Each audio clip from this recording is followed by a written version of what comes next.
Sorry ass DJ. Assalamualaikum warahmatullahi wabarakatuh. Perkenalkan, saya Rizkania Hidayat dengan NIM 270111920.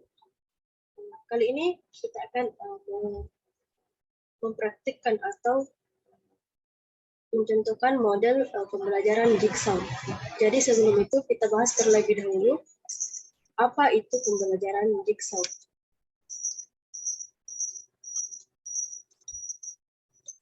Jadi model pembelajaran Jigsaw menurut Sudrajat pada tahun 2008 halaman 1, beliau mengartikan bahwa model pembelajaran Jigsaw itu adalah tipe pembelajaran yang dilakukan secara berkelompok, di mana dalam kelompok tersebut terdiri dari beberapa siswa yang bertanggung jawab untuk menguasai bagian dari materi ajar dan selanjutnya harus mengerjakan materi yang telah dikuasai tersebut kepada teman kelompoknya yang selanjutnya mengajarkan materi yang telah dikuasai tersebut kepada teman kelompoknya.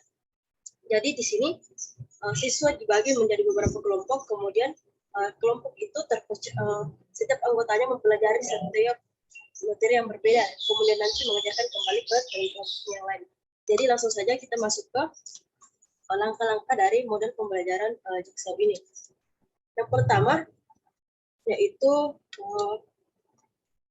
guru membentuk kelompok heterogen yang beranggotakan beberapa siswa, biasanya 4 sampai 6 orang. Kemudian yang kedua, tiap siswa dalam kelompok diberi topik yang berbeda. Selanjutnya, setiap kelompok membaca dan mendiskusikan subtopik masing-masing dan menetapkan anggota ahli yang akan bergabung dalam kelompok ahli. Selanjutnya, anggota ahli dari masing-masing kelompok berkumpul dan mengintegrasikan semua subtopik yang telah dibagi sesuai kelompok dengan kelompok. Next, langkah selanjutnya ialah kelompok ahli berdiskusi untuk membahas topik yang diberikan dan saling membantu untuk menguasai materi tersebut. Selanjutnya, setelah memahami materi, kelompok ahli itu menyebar dan kembali ke kelompok awal atau kelompok asal. Kemudian menjelaskan materi kepada rekan-rekan kelompoknya. Setelah itu, tiap kelompok akan mempresentasikan hasil diskusinya, yang kemudian guru itu memberikan tes individual atau kelompok pada akhir pembelajaran tentang materi yang telah didiskusikan dan yang terakhir adalah siswa mengerjakan tes individual atau kelompok yang mencakup semua topik. Nah,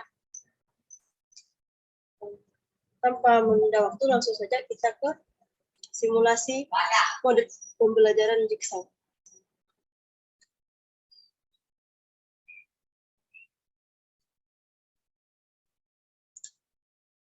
Assalamualaikum warahmatullahi wabarakatuh. Selamat pagi anak-anak. Bagaimana kabarnya hari ini? Alhamdulillah baik ya. Jadi ada yang tahu materi apa hari ini kita akan bahas? Ya, benar sekali, statistika atau tentang data berkelompok. Sebelumnya ada yang tahu apa itu statistika? Ya, silakan. Nah, ya betul sekali seperti itu ya. Jadi hari ini kita akan mempelajari 2KD, yaitu yang pertama, menentukan dan menganalisis ukuran pemusatan data dan penyebaran data yang disajikan dalam bentuk tabel distribusi frekuensi dan histogram. Kemudian yang kedua adalah menyelesaikan masalah yang berkaitan dengan penyajian data hasil pengukuran pencacahan dalam tabel distribusi frekuensi dan histogram. Selanjutnya, adapun tujuan pembelajaran kita yaitu yang pertama, peserta didik mampu membuat tabel distribusi frekuensi dari data kelompok yang disajikan dengan benar secara berkelompok. Yang kedua, peserta didik mampu membuat histogram dari data kelompok yang disajikan dengan benar secara kelompok. Yang ketiga, peserta didik mampu menentukan nilai rata-rata atau nilai dari data kelompok yang disajikan dalam bentuk tabel distribusi frekuensi dan histogram secara tepat dengan diskusi kelompok. Selanjutnya, peserta mampu menentukan modus dari data kelompok yang disajikan dalam bentuk tabel distribusi frekuensi dan histogram secara tepat dengan diskusi kelompok. Nah, selanjutnya peserta didik mampu menentukan median dari data kelompok yang disajikan dalam bentuk tabel distribusi frekuensi dan histogram secara tepat dengan diskusi kelompok. Dan yang terakhir adalah peserta didik mampu menyelesaikan masalah kontekstual yang berkaitan dengan ukuran pemusatan data yang disajikan dalam bentuk data secara tepat dengan diskusi kelompok. Nah, di sini Ibu sudah membagi ke dalam 3 kelompok. Masing-masing kelompok itu ada 5. Ibu sudah membagi ke dalam 5 kelompok dan masing-masing kelompok itu ada 5 orang. Nah, ini yang kelompok pertama ada Nisa, Putri, Andi, Cika, dan Puput. Untuk kelompok kedua ada Andin, Prisma, Putra, Cika, Puput. Kelompok ketiga Randy, Aisyah, Nurul, Rinda, Rizda. Dan yang kelompok keempat itu Winda, Emi, Ander, Anita, dan Muara. Kemudian yang kelompok terakhir itu Riri, Arini, Fitri, Wahyu, dan Hari. Jadi sudah kita semua di kelompoknya. Nah, setelah itu karena semuanya sudah dapat kelompok, jadi kita masuk ke submateri. Jadi di sini ada 5 materi, yaitu yang pertama membuat tabel distribusi frekuensi, yang kedua membuat histogram dari data kelompok, dan yang ketiga itu menentukan median dari distribusi frekuensi dan histogram, kemudian menentukan modus dari distribusi frekuensi dan histogram, dan yang terakhir adalah menentukan median dari distribusi frekuensi dan histogram. Jadi langsung saja, yang masing-masing anggota kelompok itu pilih materi mana yang mau dikuasai. Pilih materi mana yang mau dikuasai, silahkan dipilih. 1 orang 1 materi. Di sini karena 5 orang dalam 1 kelompok berarti dan materinya ada 5, jadi pas ya 1 orang 1 materi.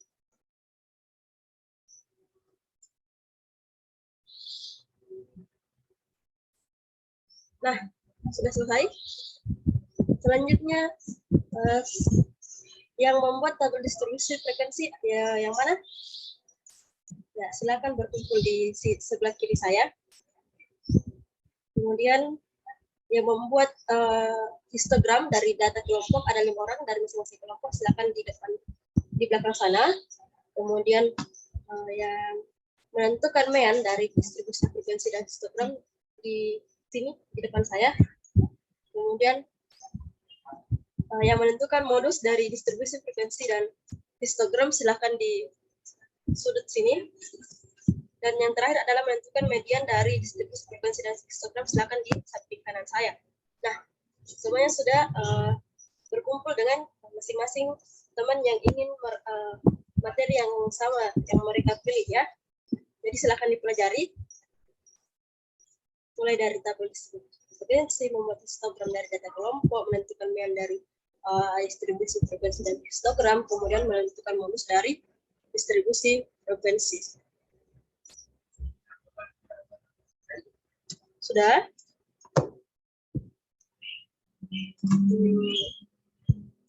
Sudah dipahami materinya? Nah, kalau sudah, kembali ke kelompok awalnya tadi. Ya, silakan kembali ke kelompok masing-masing. Nah, masing-masing setiap kelompok sudah mengantongi 1 materi yang berbeda ya. Jadi, selanjutnya adalah kita setiap yang menerima materi itu mengajarkan ke teman anggotanya, teman kelompoknya. Jadi misalnya yang membuat tabel distribusi frekuensi tadi, dia mengajarkan ke teman kelompoknya yang lain yang mempelajari materi yang berbeda. Begitu. Ada yang kurang dipahami? Paham ya? Jadi nanti ini setelah semuanya paham tentang kelima materi ini, masing-masing dari setiap anggota kelompok sudah memahami kelima materi ini, kita masing-masing kelompok harus presentasi depan ya, supaya kita tahu yang mana yang kurang dan mana yang perlu. Jadi silahkan bantu temannya, silahkan pahami sama-sama, dan silahkan diskusikan bersama-sama.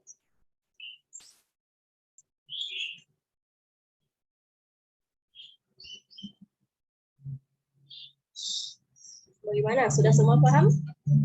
Ya, saya rasa sudah ya. Jadi kelompok mana yang mau presentasi dulu? Kelompok 3, ya silahkan.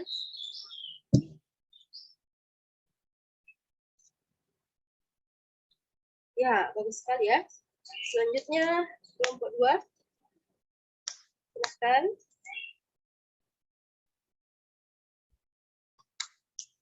Selanjutnya kelompok 3. Kelompok 1 ya, sorry. Next, kelompok 5. Oke, yang terakhir kelompok 4.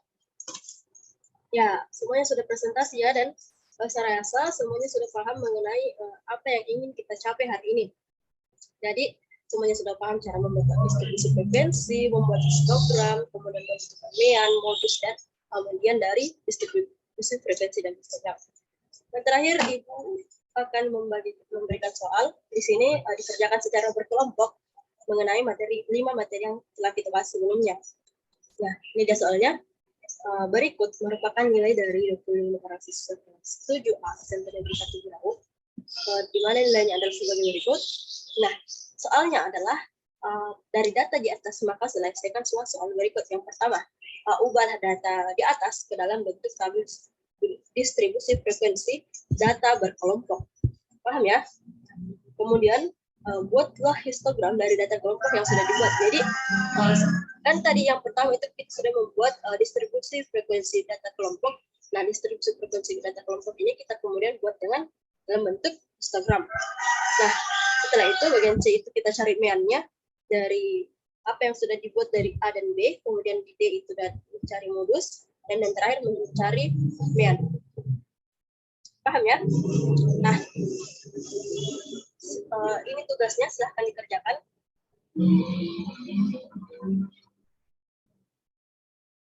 Kalau ada temannya yang kurang paham, silahkan dipahamkan, dan kalau masih belum paham, silahkan bertanya.